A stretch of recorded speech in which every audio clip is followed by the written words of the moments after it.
kontakte me Adnan Merovcin përkrahet nga Ujë rrugove Medika dhe Vipa Chips.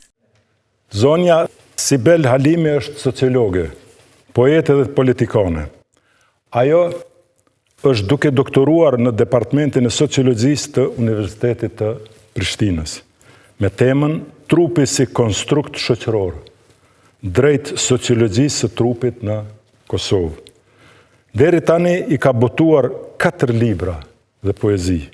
Kopshti i mëkateve, Qenja nuk banon këtu, Me ekzistu është vetë kuptimi, Zoti më dashuron mua, si dhe për mbledhjen eseistike Shoqëri në alarm.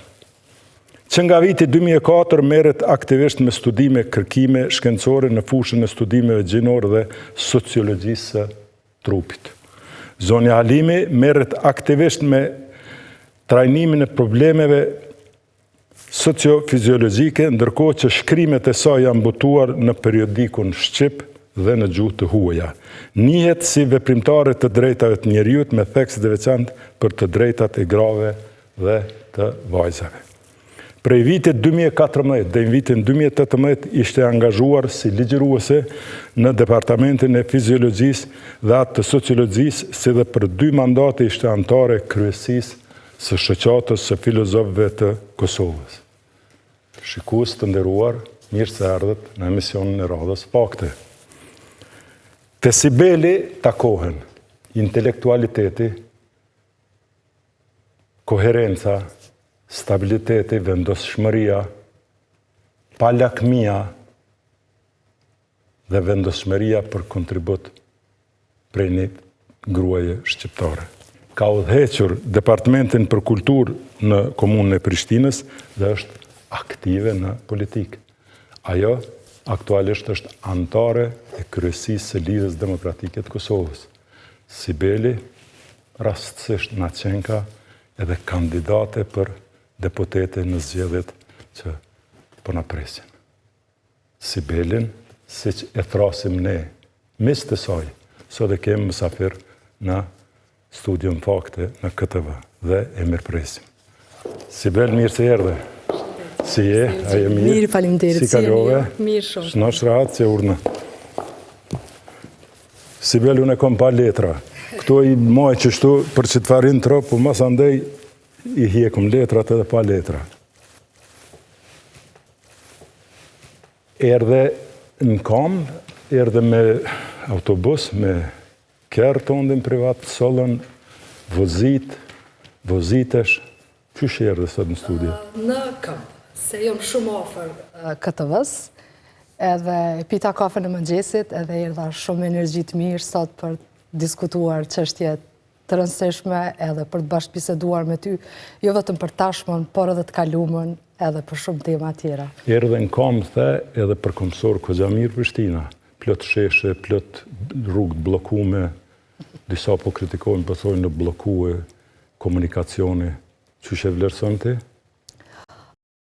Natyrisht që çdo ndryshim që tentohet të bëhet nga qeverisja lokale, aktuale, në krye me përparim Ramën, pritet me vështërsi, sepse qytetarët e ndrojnë ritmin e përditshmërisë dhe natyrisht që e shohin me kritikë, e shohin me një qasje tjetër, por më pas e kuptojnë, kur i fillon me u ndryshu ritmi i përditshmërisë, e kuptojnë se sa janë të rëndësishme sheshet, se sa është të rëndësishme të ecësh, edhe të mos vozesësh, edhe kësaj besoj që me kalimin e kohës do ta shohin rezultatet pozitive të kësaj qasje të re të cilin e kemi si qeverisje.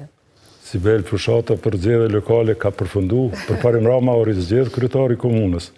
Apo po do mi përvetësu pak edhe votues të ti, si e kandidat? Jo, të them të drejtën, ma shumë po e trajtoj në aspektin sociologjik këtë ndryshueshmërinë e ritmit të përditshmërisë, sepse Unë duke reflektuar gjatë gjithë kohës për mënyrën se si duhet ndryshuar përditshmëria, sepse ne që jemi në sociologji gjatë gjithë kohës e mendojmë që për ndryshuar një fenomen apo një dukuri shoqërore duhet ta prekim përditshmërinë, sepse as njësoj, domethënë nga është nga induksioni te deduksioni, domethënë fillojmë nga detaji, pastaj për të arritur ato idetë pak më të mëdha. Kështu që po besoj që natyrisht përkundër blokadave, barierave të shumta që janë krijuar, edhe natyrisht shumë çështje në agenda politike, domethënë, edhe një detaj i tillë është bërë pjesë e agendave politike të blokadave të ndryshme, po besoj që qytetarët tani po jetojnë në shekullin 21 dhe duhet mos t'i shohim si popull, po qytetar aktiv, të cilët ju rritet vedia qytetare për të mirën se çka është për ta e mirë, jo vetëm për partitë politike çka është e mirë. Kështu që synimi jem është edhe në politikë kjo. Domethënë që mos ta shfrytëzoj rastin gjatë gjithë kohës gjendjen aktuale që ka shoqëria kosovare, po thjesht të ndryshoj nëpërmjet ideve progresive që i kam qoftë nëpërmjet emancipimit shoqëror, qoftë edhe për disa tema që në fakt e shpihen shoqërinë tonë tek emancipimi edhe te integrimi në vlerat evroatlantike, dhe kësaj, domethënë, kjo është qasja ime karshi qytetarëve të Kosovës. Thjesht ata duhet të fillojnë të mendojnë se çka është e mirë për ta. Veç edhe një detaj se nuk kemi taku sot për Parim Ramën. Ai i ka marrë votat, una marrë i koftë edhe një mandat, se edhe ashtu vetë ka thonë që një mandat nuk i del mjaft, por megjithatë si përfundim muj me nxjerr e ka bo një fushat të efektshme dhe ka marrë vota në saje të një qasje dhe vokabulari kogja kritik në le të themi kundërshtarët ose si mbas ti pengus në punën e tij. Domethënë ka qenë konsistent pej ditës të parë t'ju akuzu dikon, t'ju akuzu edhe qeverinë qendrore dhe dyqysh kjo i dhezi se dul si një fushat kogja efektshme. Fundit, unë e mendoj që kë ka qenë dimenzioni që i ka marrë ato vota që e ndryshojnë pejtë parit. A pajtohesh, edhe nëse nuk pajtohesh dhe e ki një vlerësim tondin, cila është formula se kogja ka qenë interesant çështja e zgjedhjes së kryetarit Prishtinës në këtë mandat. Ne kemi pa vetëm performancën gjatë fushatës elektorale, sidomos ditëve të fundit, por nuk e dim edhe një fakt tjetër që me të marrë mandatin në muajt e parë, ai ka pasur gjatë gjithë kohës një përpjekje për të krijuar një dialog me qeverisjen qendrore. Domethënë, për të pa qytetin përtej konstelacioneve politikeve apo agendave politike. Këtë pjesë nuk e dim. Domethënë, përpjekjen e tij për ndërtuar ura lidhse, vetëm për të mirë të qytetarëve. Por kur blokadat dolën, jo vetëm ato blokada fizike, por edhe ato politike, sepse fatkeqësisht kemi një qeverisje të nivelit qendror që gjithçka e përpunon në kuadër të lokomotivës politike dhe mënyrës se si aktualisht ata janë të orientuar të qeverisjen në nivel qendror dhe mendësisë së tyre.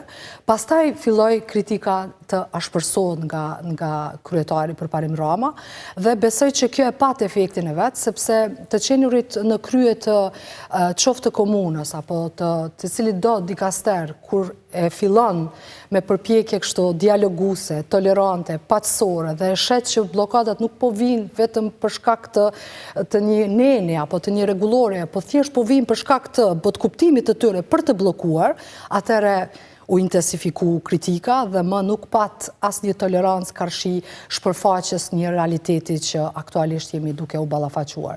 Dhe kjo u mirëpret, sepse kritika nuk ishte vetëm kritikë kështu të themi konstruktive në drejtuar qeverisjes qendrore, por ishte edhe emocionale.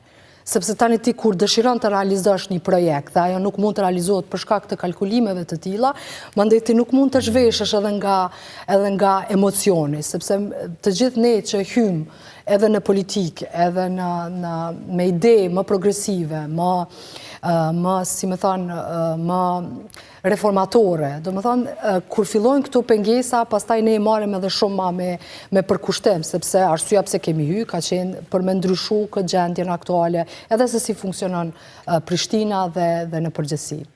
Kryetar, pas ke pas një lobuse të fortë në zgjedhje, Sibel Halimit pas ka votu dhe pas ka lobu për ty, ka ardhur koha mja kthy, por mos ja kthea monit koft nëse nuk e meriton.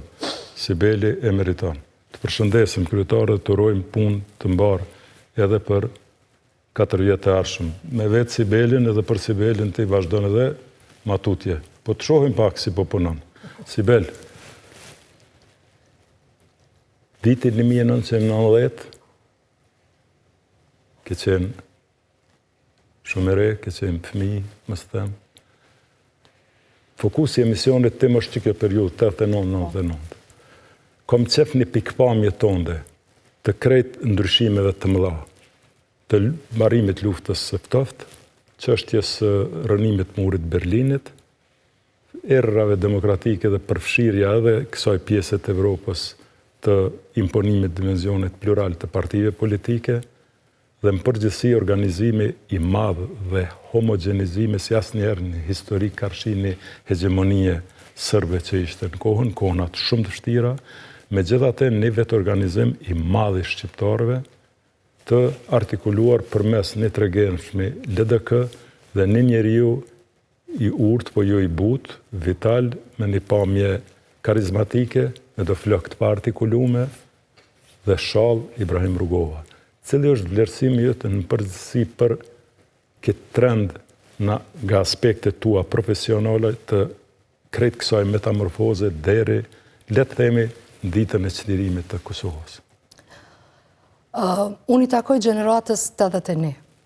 Do më thanë, kam lind në një kohë të krizave të thella, të orientimit të shoqërisë kosovare karshi një situate mjaft komplekse, e cila gjithsesi ka kërku një kast të politikanëve të cilë kanë ditë se si të udhëheqin dhe se si ta orientojnë shoqërinë kosovare. Ajo që ka kujtoj nga vetja si e re, kujtoj sepse i përkas një gjenerate kur jemi përfshi në disa hapësira të sallave sportive, me ato kapelat me yll dhe me ato shalla, pionjeri, kështu që e kujtoj vetën në atë periudhë ku ka pas publik edhe ka pas një farë organizimi tjetër shoqëror dhe një farë ndjeshmërie tjetër, sepse kemi qenë në atë kohë ku jemi përfshi ma shumë në projekte politike se sa tjetuari si një qytetar apo si një fëmijë. Me kalimin e kohës, natyrisht që rrethanat shoqërore ndryshuan dhe shpesher sot kur e kujtoj historinë në për cilën kemi kalu, në një jetë janë të përfshime 2-3 sisteme qeverise dhe prandaj kemi vjetë ma shumë se sa ajo vitet biologjike që i kemi kështu zyrtarisht. Dhe kujtoj shumë qartë një imazh që na ka dhënë shumë qetësi. Edhe a imazh është i Ibrahim Rugovës. Do më thënë një shall, një përsëritje të herparseshme të disa nocioneve, të cilat neve na u ngulitën në kokë. Dhe ishte edhe një motiv, t'ju them të drejtën, edhe për t'u përfshirë më pas në lidhjen demokratike të Kosovës, sepse kam kuptu që shoqëria kosovare është një shoqëri shumë mirë e organizuar shpirtnisht, kulturalisht, dhe Ibrahim Rugova ka ditë se si të udhëheq. Ka ditë se si të udhëheq edhe se si të përkthej energjinë e mirë të qytetarëve në një koncept politik. Prandaj nuk ka qenë rastishme simbolika edhe e tij në organizimin politik kulturor të jetës në Kosovë. Është shumë e rëndësishme të theksohet edhe kasta në përgjithësi, plejada asaj kohe e orientimit të shoqërisë tonë, të solidaritetit organik që e kanë pas shqiptarët e Kosovës, sepse sot kur vështroj e së desat periudhë, thamë si është e mundur në një shtet inexistent në kuptimin juridik, se si janë ndihmuar, se si thjesht qytetarët e kanë humbur pothuajse edhe jetën vetëm për ta lëshuar një shtëpi shkollë, për ta lëshuar një shtëpi për spitale, për çështjen e shëndetësisë. Prandaj ky përkthim, pastaj edhe kur ta merr një pozitë të caktuar, si tash si drejtoreshe e kulturës, minjëherë kam iniciuar çështjen e rikthimit në muze të shtëpisë artistëve, shtëpitë shkolla. Kështu që ne jemi një gjenerat që tek ne përkthehen shumë shumë histori të ndryshme dhe është shumë mirë që e tashmja nuk mund të krijohet pa e rikthy kokën në të kaluamën dhe kësaj pastaj edhe të projektohen ide të rëndësishme për tashmen. Historia jonë është e dhemshme, do më thonë aq e dhemshme sa që këto dy komponenta dhe paqësore dhe ajo e luftës sot japin një identitet shumë të qëndrueshëm si shoqëri dhe si kulturë. Po mendoj që për dallim prej së kaluarës sot sikur më parë shoqëria jonë është shumë e polarizuar.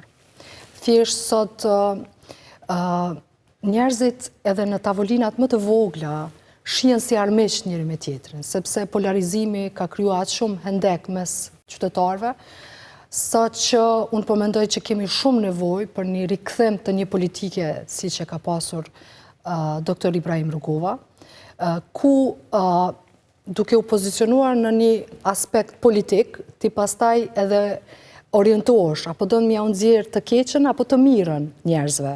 Kështu që unë po mendoj që jemi tash në një pozitë ku duhet patjetër që shqiptarët dhe të gjithë qytetarët që jetojnë në Kosovë t'ja nxjerrim të mirën, sepse janë të brymosur asaj. Dhe natyrisht nëpërmjet kësaj qasje edhe ta orientojmë gjeneratën tonë. Prandaj nuk është e rastishme kur thuhet se një politikan i cili ka një vizion të qartë se ka dënë ta shpijë shoqërinë, nuk menon për zgjedhjet, po për gjeneratat e ardhshme. Sibel, ne para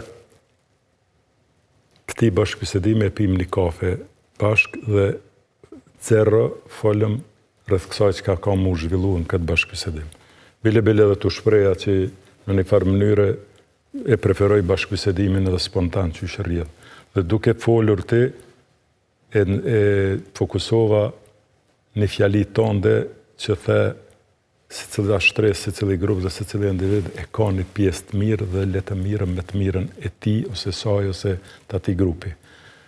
Nga kujtimet e mia, tash bashkëbisedimi është me ty, po me qenë se bashkëbisedim, po ta rrëfej një situatë që kjo është 100% kompatibile me këto dhe po më vjen shumë mirë që e përmende. Me një rast në një situatë ishim në Gjermani me presidentin Rugova. Ti e din se unë kam shoqëru tanë kohën në lëvizjet e tij. Dhe ndodhi një farë rrëmuje në bisedë dhe një person u soll shumë keq dhe foli shumë në mënyrë të pakulturuar kundrejt Rugovës. Unë i ndodhur në tavolinë dëshuçmenda se ishte jo njerëzore ajo që ka foli. Dhe në një farë mënyrë unë reagova dhe largova atë njeri prej atyjet, por shumë u brëngosa dhe u rrëmbeva prej nervoze. Kryetari më pa edhe më tha qetësia nga dalë, s'ka problem. Thash kryetar, apo do më qetësu? Tha po. Thash, a bën me pranu që ekzistojnë edhe njerëz të këqij? Dhe njeriu më i keq në këtë rast jo mon. Po i dyti është çaj që keqtu. Filloi me qeshë dhe më tha Adnan. Tha po. Ekzistojnë edhe njerëz të këqij. Por secili njeri dhe secila krijesë e ka një pjesë të mirë. Dhe nëse ballafaqohesh me njeriu e keq dhe ti mirësh me pjesën e tij të mirë, ai e din se ti pe din që është i keq. Por duke u marrë me të mirën e tij, të dy të përfitoni dhe ai vetë gjykohet mandej. Dhe gjykimi më i madh i njeriu vjen nga vetvetja. Kur e përmendis tash më ktheve në vitet 90 dhe definitivisht është e vërtet që secili njeri e ka një pjesë të vlefshme që ne fatkeqësisht nuk po mirëmi me te dhe ky çka e fole ti, ky refren i yt le të shërbej si moto përgjithësi për shqiptarët edhe për shoqërinë tonë. Është interesante që unë fakt jam rrit me një edukat ku babi ka qenë person i cili e ka pas një farë arsyeshmërie për të gjitha situatat. Dhe ndoshta kjo më ka shërby që tek njerëzit ta shoh më shumë të mirën se sa të keqen. Prandaj orientimi në LDK nuk ka qenë i rastishëm, sepse është një farë vazhdimësie dhe një farë dashurie ndaj urtësisë dhe dijes që e ka pas presidenti Rugova. Mendoj që këtu ka të bëjë edhe me përgjithësinë. Përgjithësia publike nuk është vetëm të japim ide se si duam të qeverisim, po e zëm. Por është edhe mendësia, edhe qasja, mënyra se si e trajtojmë tjetrin, pavarësisht se kush është, pavarësisht se çfarë situata apo gjendje është ai person. Ne kemi shumë pakënaqësi tek qytetarët, sepse jemi fokusuar shumë vetëm në një dimension të njohjes së kontributit edhe rishikimit të historisë. Kështu që qytetarët të gjithë kanë dhënë kontributin e vetë, pavarësisht, qoftë duke vuajtur nga varfëria, qoftë duke kontribuar nëpërmjet shkrimit, qoftë duke u solidarizuar me të afërmit e vetë në situatat krize, kështu që ne nuk mund të kemi një stabilitet shoqëror pa ju rikthy historisë dhe pa e njohur kontributin dhe vlerat të cilët i kanë pasur secili individ. Prandaj neve si gjenerat e re na takon, pavarësisht ku jemi, për shembull tash si drejtore për kulturë, të njoh kontributin e shtëpive shkolla, sepse nuk është njoh ai kontribut. Në fakt, qytetarët kanë dhënë shumë. Du edhe një dimenzion të Rrugovës, edhe po e mbyllim se besoj që ndonjëherë du me bëjë emision edhe mos me përmend Rrugovën, po është e pamundën, domethënë bashkëbiseduesi sillet e vështillet në mentim mbetet. Po të pyes nga fakti i qenunit grua. A ka një dimenzion prej humanitetit të Rrugova që në një farë mënyre e provokon botën femërore ose të gruas, a do të thotë që, se unë e kam shkruar edhe në libër tim, që bota femërore, gratë, Rrugovën e kanë dashur jashtëzakonisht shumë, t'ju bazue edhe në këtë dimensionin e prej humanitetit që ka qenë një humanist në rand parë.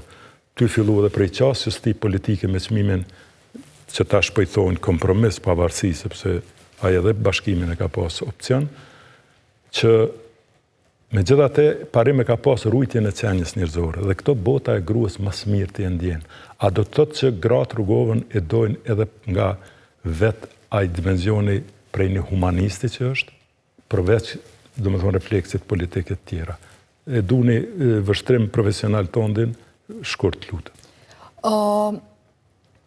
Natyrisht që orientimi drejt vlerave njerëzore, gjuha paqësore, mënyrë a priori prek edhe disa grupe të marginalizuara dhe disa qenje të cilët në një farë forme kanë qenë të diskriminuara nga sistemi vlerave, nga kontekstet të ndryshme shoqërore. Kështu që gjithë grupet të cilat nuk i gëzojnë të drejtat, apo ju shkelen të drejtat njerëzore, gjithmonë duan ta projektojnë vetën nëpërmjet figurave të rëndësishme edhe në këtë rast siç ka qenë Ibrahim Rugova. Kështu që ne edhe sot thjesht kur i referohemi paqësorës, i referohemi tolerancës, i referohemi këtyre komponentave të rëndësishme të demokracisë, në fakt neve domosdoshmërisht na del imazhi i Ibrahim Rugovës. Kështu që është shumë e rëndësishme që gratë kanë qenë të mishëruara me mendësinë që Ibrahim Rugova e ka shpërfaqur dhe ju ka faktikisht ka komunikuar me botën e grave, por është me rëndësi të theksohet fakti që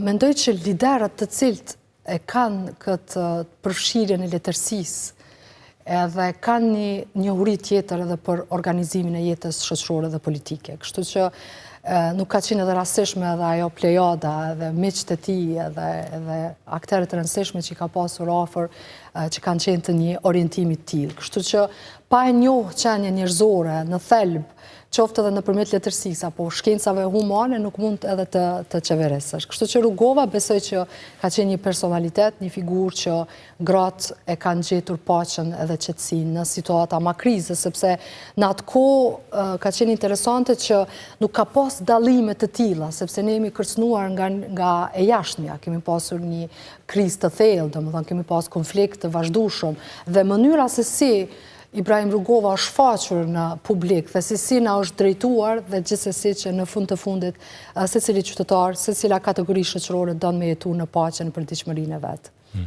Dhe duke e marrë këtë parasysh dhe kauzën e tij, që ka qenë mbështetur në një postulat prej 3 fjalëve, liri, pavarësi, demokraci, dhe nëse themi se liria dhe pavarësia janë realizuar, po mbetet demokracia.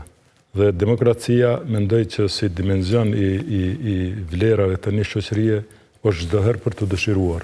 dhe çdo herë është si organizmi i gjallë, çdo herë kërkon ushqim. Bile me një rast mas lufte, në një bisedë private, patëm bisedu temën, fjala vjen që bile edhe në Rambuje pa të fillu kjo temë që eventualisht a ka menduaj të tërhjekët, me qenë së është simboli pavarësis, njerë pavarësi nuk ka, dhe le të punojnë tjertë.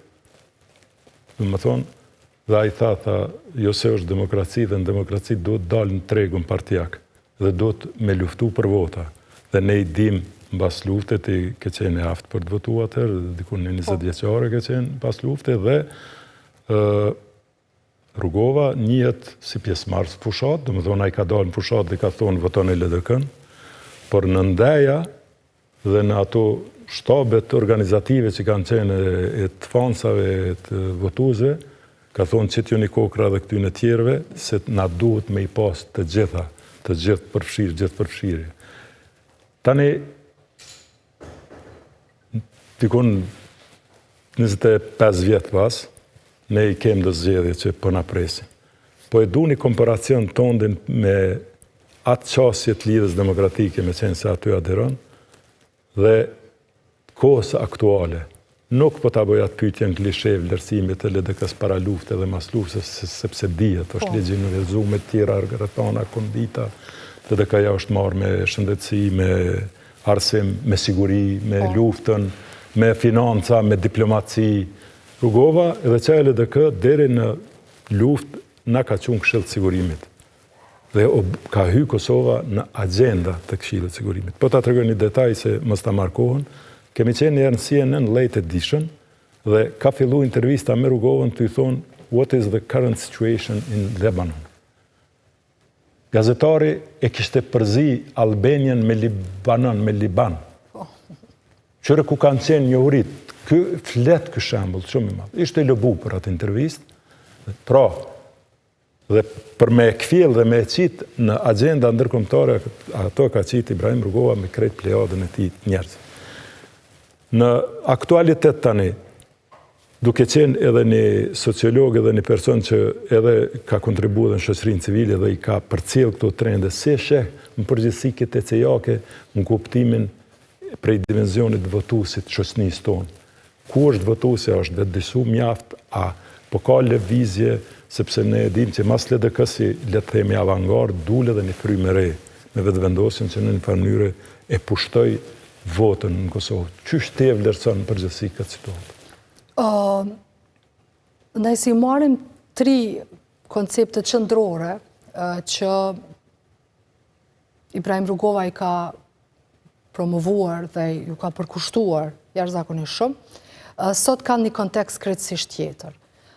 Sigurisht që ne lirin e kemi në kuptimin e përdiqëmërisë, por sot gjendemi në një situatë ku është shumë e nevojshme që ta kemi lirin e mbrëmshme, e cila lidhet edhe me pavarësinë, e cila lidhet edhe me demokracinë. Kështu që kjo triad sot kërkon një rrethon tjetër politike, që mendoj që politikanët duhet patjetër që ta krijojnë këtë mundësi. Demokracia po atakohet në Kosovë, sepse kemi një presion të jashtëzakonshëm nga partia vetëvendosje, që po e kontrollon përdiqëmërinë, që po i bën presion mendimit kritik nëpërmjet një mekanizmi që po e përdor edhe në rrjetet sociale dhe në përgjithësi. Një parti politike e cila hen me krizë në sferën publike dhe pastaj krijohet si formacion politik, ata e mirëmbajnë vetveten edhe në krizë, edhe nëpërmjet krizës. Kështu që besoj që kjo po jep një qasje tjetër edhe të organizimit shoqëror, edhe të perceptimit të vetë qytetarëve karshi politikës. Tash janë shfrytzuar të gjitha metodat, vetëvendosja për të ardhur në pushtet, apo jo. Edhe tash me të gjitha metodat po don me rujt këtë pushtet, duke atakuar të gjitha elementet e demokracisë, qoftë institucionet e pavarura, qoftë mendsinë, artikulimin, mënyrën se si po i qasën problemeve shoqërore, madje edhe deri te niveli i lartë i korrupsionit edhe i organizimit të shtetit në përgjithësi. Tash, çka është demokracia? Nëse e definojmë, demokracia nuk është vetëm një sistem politik i organizimit jetës shoqërore, por është edhe përditshmëri. Do me thënë, demokracia fillon nga familja, duke e njoht jetën edhe duke i njoft edhe të drejtat e antarëve tjerë të familjes. Kështu që po besoj që këtu po ngecemi si shoqëri dhe kjo nuk është për fajt të qytetarëve, fatkeqësisht, sepse institucionet e breshtat aktualisht cilat janë, domethënë nga rendja, domosdoshmërisht vetëm për të marrë pushtetin, por jo edhe për të krijuar një qytetari aktive, që për të mbajtur përgjithës ata të cilët udhëheqin, qoftë me qeverisjen lokale, qoftë me atë qendrore, besoj që këtu po atakohemi. Prandaj nuk është e rastishme që të gjitha grupet e marginalizuara sot janë shumë më të atakuara se sa që ka qenë ndoshta në periudhën e mëhershme. Kështu që ajo që e thot Izia Berlini, do më thonë, liria e brendshme sot është shumë më e rëndësishme në këtë dinamik të jetës shoqërore, se so liria në kuptimin e lirisë politike apo lirisë në përgjithësi. Kështu që ne po jetojmë në një liri artificiale karshi vetvetes. Do më thonë, sepse politika e ka për obligim dhe e ka në përgjithshmëri për ndryshuar këtë qytetari. Në momentin kur e rrit qytetarin aktive, pastaj qytetarët ndjehen të mirë dhe të lirë edhe për të shprehur, edhe për të menduar lehshëm. E tash momentalisht, po besoj që qytetarët janë të manipuluar, sepse informata që po jipët, informata sistematike, është manipulative, është populiste. Dhe qytetarët ju gjithmonë e din të vërtetën, për shembull për një parti tjetër, siç është LDK-ja, po krijojnë disa përshtypje varësisht se çka u servohet atyre. Prandaj po besoj që është koha të rikthehemi në disa vlera, qoftë edhe mënyrën se si e marrim informatën. Qytetarët duhet të dinë se kujt po i drejtohen edhe ku po e marrin atë informatë. Veç për të arritë këtë duhet me pas legitimitetin e fituesit në zgjedhje. Prej shkurjes na mëshën presidenti Rugova, LDK-ja nuk ka fituar zgjedhje. I ka ushqye dhe elektorati i shpërndam krejt është i LDK-s, prej ty fillu, prej LDD-s, prej le të themi AKR-s, edhe vetëvendosja, kryesisht elektorati është i LDK-s.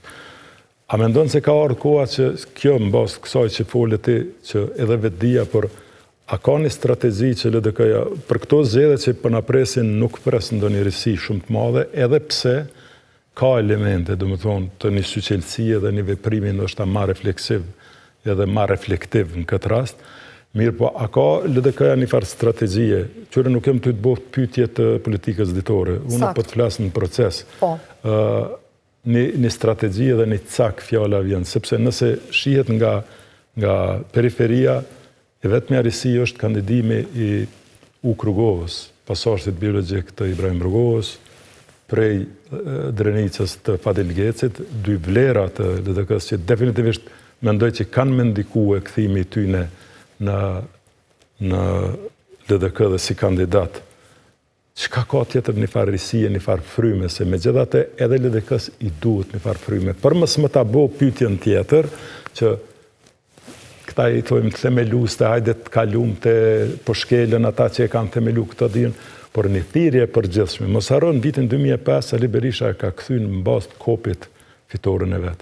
Ty kthy vlerat e a i mungon pak ky dimension LDK-s apo thjesht ka një strategji tjetër që e ka mendu mirë rreth këtyre zgjedhjeve? Për dallim prej partive tjera politike, LDK-ja është e vetmja e cila i ka hapur dyert për gjeneratat e reja, i ka hapur dyert edhe për profesionistët, të cilët mund të kontribuojnë për shoqërinë varësisht nga profesioni që ja ka hap dyert. Mendoj që LDK-ja nuk është një parti politike e cila i përshtatet gjendjes aktuale. LDK-ja gjithmonë në krye me Lumir Abdigjikun e ka një qasje shumë të qartë. Do më thonë, është vazhdimësi e mendësisë Ibrahim Rrugovës, e para, dhe e dyta narrativa të cilën kemi vendosur ta kemi si parti politike është e paqës, e një programi i cili e ka të qartë se ka dëshiron ta shohë Kosovën jo vetëm në 4 vjet qeverisje, por në përgjithësi. Kështu që është një parti e cila ka një demokraci të mbreshme, apo jo, dhe e shihni që shpesher edhe atakohemi edhe prej partive të tjera, sepse ky foli kështu, ai tha, jo e kaluara, jo e tashmja, po kjo tregon shumë. Edhe e ka një simbolik të vetën, sepse për një met diskutohet për shumë çështje shumë kruciale për vendin. Ne kemi shumë të qartë ka duam të shkojmë, por në krah duhet i kemi qytetarët dhe t'i bindim ata që është shumë e nevojshme të rikthehet stabiliteti i institucioneve të Kosovës. Partitë politike edhe duhet që të lëvizin nga objekti tyre fizik e kur të udhëheqin të fillojnë të mendojnë për qytetarët.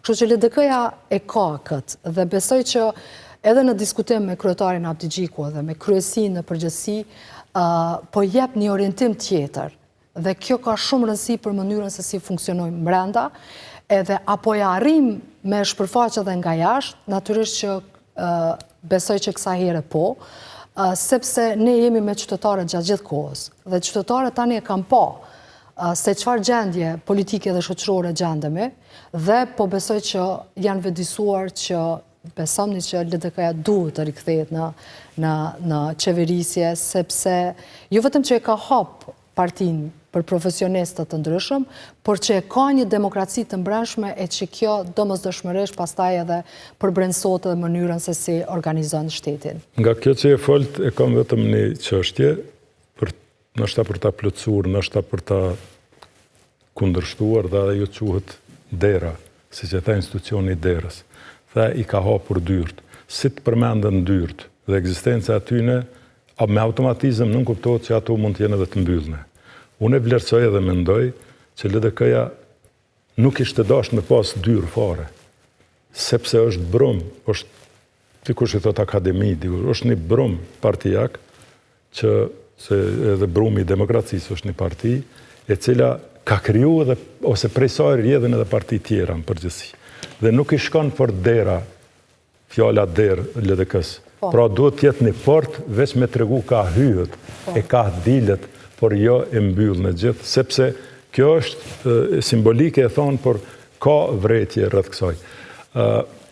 Dera, ndoshta unë për shkak se jam sociologe dhe poete, po dhe këmi simbolike ke përdorë, e kuptoj. Si metaforë, do më thonë, sepse është shumë e rëndësishme që partit të hapen, edhe t'i përshtatën gjatë gjithë kohës dhe dinamikave të reja shoqërore në cilat jemi, sepse ne nuk mund të ecim gjatë gjithë kohës me një ritëm, apo jo, dhe kemi nevojë që të përfshijmë sa më shumë profile kredibile që kanë kompetencë dhe besueshmëri tek qytetarët dhe kësaj ta zhvillojmë shtetin, sepse tani në kohët moderne partitë kanë brumin e vet, kanë identitetin ideologjik, profilin e vet, kanë një orientim, kanë një vizion, por është koha që sot të mobilizohemi të gjithë pa këndarjen strikte në mes kaluarës edhe tashmës. Unë kam kontribuar për LDK-n edhe kur s'kam qenë brenda LDK-s, sepse është besimi të mënyra e organizimit të shtetit që unë besoj. Kështu që tani veç mu ka dhënë një dimension tjetër dhe më ka bërë më të përgjithshme. Kështu që ne mund të kontribuojmë kudo që jemi, çfarë do që bëjmë, në bashkërendimin me vizionin që e ka Lidhja Demokratike të Kosovës. Edhe unë besoj fuqishëm, sepse po takohemi çdo ditë me qytetarët dhe po e shoh që njerëzit kanë nevojë për një stabilitet të institucioneve dhe qytetarët dal nga dal kanë filluar që të rikthehen te LDK-ja, sepse sociologjikisht mendoj që duke qenë shumë gjatë LDK-ja në skenën publike, në qeverisje, tek qytetarët gjithmonë apo te shoqëria pas 20 viteve gjithmonë krijohet një farë trendi apo një nevoje për të ndryshuar, jo vetëm politikën, jo vetëm njerëzit që janë në politikë, por në përgjithësi edhe partinë politike. Kështu që ka qenë një rrjedhje natyrshme orientimi i shoqërisë në votimin në mënyrë absolute, po e them të partisë e cila aktualisht është në pushtet, dhe kësaj po konsideroj që tash është një farë rikthimi në disa vlera, sepse jo gjithmonë qytetarët kanë nevojë të jetojnë me drama të tilla, ku përditshmëria ka filluar kështu të bëhet aq toksike, aq problematike për të jetuar në një vend demokratik si që është Kosova. Sibel, do t'i përmendi disa emna dhe e du një prononcim tëndin për këto figura po shumë shkurt.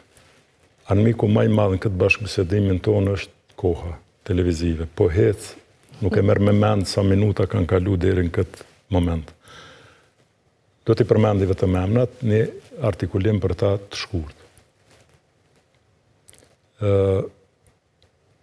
Humanistja e madhe Nana Tereza. Është një prej figurave e cila neve na ka bërë të besojmë në njeriun, e cila për të ndërtuar humanitetin duhet të sakrifikosh. Nana Tereza është identiteti ynë shqiptar, e cila na ka bërë krenar edhe në nivel global. Është një figurë simbolike e asaj që shqiptarët janë sikurse ajo. Une e quj pasoni kombëtare, është laureat i parë dhe fituesi çmimit Saharov. Mos harrojmë që shqiptarët janë i vetmi popull në botë që ka 2 laureat Saharov, është Adem Demaci dhe Ibrahim Rugova. Dhe ky laureat i parë është Adem Demaci. 2 fjalë për te? E kujtoj gjithmonë si një figurë, sepse kam qenë e re, që ka dhënë një kontribut në dinamizimin e politikës asaj kohe, dhe mënyra se si është artikuluar, mënyra se si është ballafaquar edhe me krizat të ndryshme, si shkrimtar, ka lënë gjurmën e vetë në histori, të cilën në të tashmen duhet t'ja japim kontributin që ai e ka merituar dhe e meriton sot. Një njeri vital, me një shall të munguar vetëm në mujën gusht dhe korrik, me një pamje shumë karizmatike, me flokët gazarelta që thonë të aj, emnin e ka Ibrahim Rugova.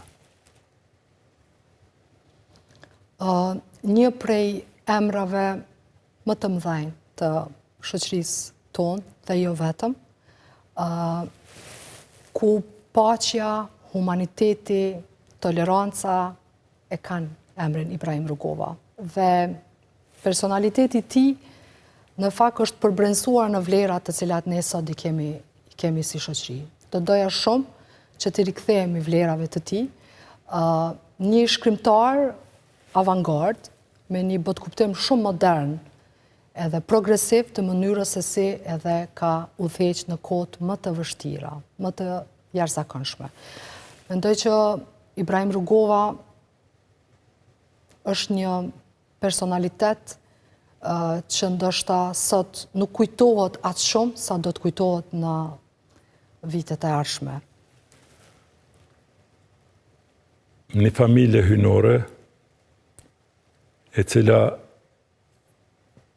pasqyroi në përgjithësi platformën e lirisë për Kosovën, e identifikuar me një kryekomandant. Ajo është familja Jashari dhe ky kryekomandant është Adem Jashari. Atëherë kur e humbëm shpresën që ndonjëherë liria do të na vije dhe do të jetonim sot, do të bëhemi pjesë e botës së qytetëruar me shtetin tonë, figura e tij na ka bërë krenar dhe sot për mënyrën, sakrifikimin edhe daljes ballë të luftës çlirimtare të Kosovës. Besoj që Adem Jashari sot na bën krenar jo vetëm për sakrificën që e ka bë, po dhe për kohët e vështira që ai ka ditë të del ballë dhe ta orienton shoqërinë tonë, qytetarët tonë drejt disa vlerave ato që ka sot ne e kemi lirinë edhe pavarësinë. Mendoj që këto gjitha figurat të cilat i përmendëm e kanë dhënë kontributin e vet të jashtëzakonshëm ku ne sot unë dhe ti të lirë dhe kështu të qetë, në paqe, i kujtojmë me admirim edhe me krenari shumë të lartë. Sibel Halimi janë dëgjon muzikë? Po. Rita Ora, Dua Lipa, Bebe Rexha, Era Istrefi, Dervish Shaqa apo Sabri Feyzullahu? Tash, unë si drejtore për kulturë edhe si një person i cili merrem shumë me art dhe kulturë, gjithë këta emra japin një kontribut të jashtëzakonshëm. Rita Ora, Dua Lipa tani janë bërë më ambasadore të Kosovës dhe askush më mirë se sa këto këngëtare, artiste nuk po e përfaqësojnë vlerat e Kosovës. Dervish Shaqën e admiroj sepse folklori më pëlqen edhe kam një pjesë të doktoraturës sime që merrem me folklor. Ashtu? Shpreh traditën, mendimin e qartë, mendsinë e shoqërisë tonë karshi përditshmërisë. Kështu që e ndëgjoj shumë me ëndje, jo si lloj i muzikës, po më shumë si përmbajtje edhe mënyrë se si e trajtojnë përditshmërinë e dashurinë, jetën në përgjithësi. Kështu që është pjesë e rëndësishme jeme sepse e studioj. Zonja Sibel Halimi, po drejtohem me zonja për publik, se ne jemi mes dhe për mu je Sibel. Po pretendon me u bo deputete? A je vetë dishme që deputete nuk bosh, po të bojnë votat? Po. Natyrisht që prej drejtorës së për kulturë, do më thonë, po e synoj edhe mandatin e deputetës, sepse po konsideroj që është shumë e nevojshme një zë, si kurse jemi aty në kuvend, një zë emancipus, një zë që promovon paqen, edhe po që lufton për argumente dhe për të drejtat e njerëzit në përgjithësi. Nuk është e lehtë dhe sigurisht gjendja aktuale politike në të cilën jemi kërkon një betejë shumë të ashpër, kërkon ballafaqim shumë të ashpër, edhe në argumentim, edhe në prezantim, edhe në ballafaqim, por kjo është rrugtimi im. Do më thonë, unë kam zgjedh platformën, kam zgjedh vizionin sakt se çka i duhet shoqërisë tonë, dhe besoj që do t'i binë qytetarët që të më votojnë edhe të jem një zë i tyre në të gjitha dimensionet. Shikues të nderuar, mos e harroni këtë emër, Sibel Halimi. Sot keni informat ndryshme. Mund të hyni dhe të hulumtoni dhe ta njihni këtë figurë. Është një personalitet unik, Kosovës i duhet si buka një kalibër i Sibel Halimit. Sibelit i urojmë sukses në këto zgjedhje dhe kogja mirë kish nejt ajo karrik dhe kish hieshu kuvendin as të nevojshëm. Mos harroni, Sibel Halimi. Sibel, faleminderit shumë për këtë bashkëbisedim, koha na eci shumë shpejt. Faleminderit shumë për ftesën, unë më thënë të drejtën jam kënaq, sepse ju ma keni dhënë mundësinë edhe një herë me u rikthy në ato vlera të cilat i ka pas LDK-ja e që me shumë përgjithësi ne sot do t'i mbajmë. Faleminderit shumë e suksesit. Faleminderit shumë. Suksesit. Shumë faleminderit.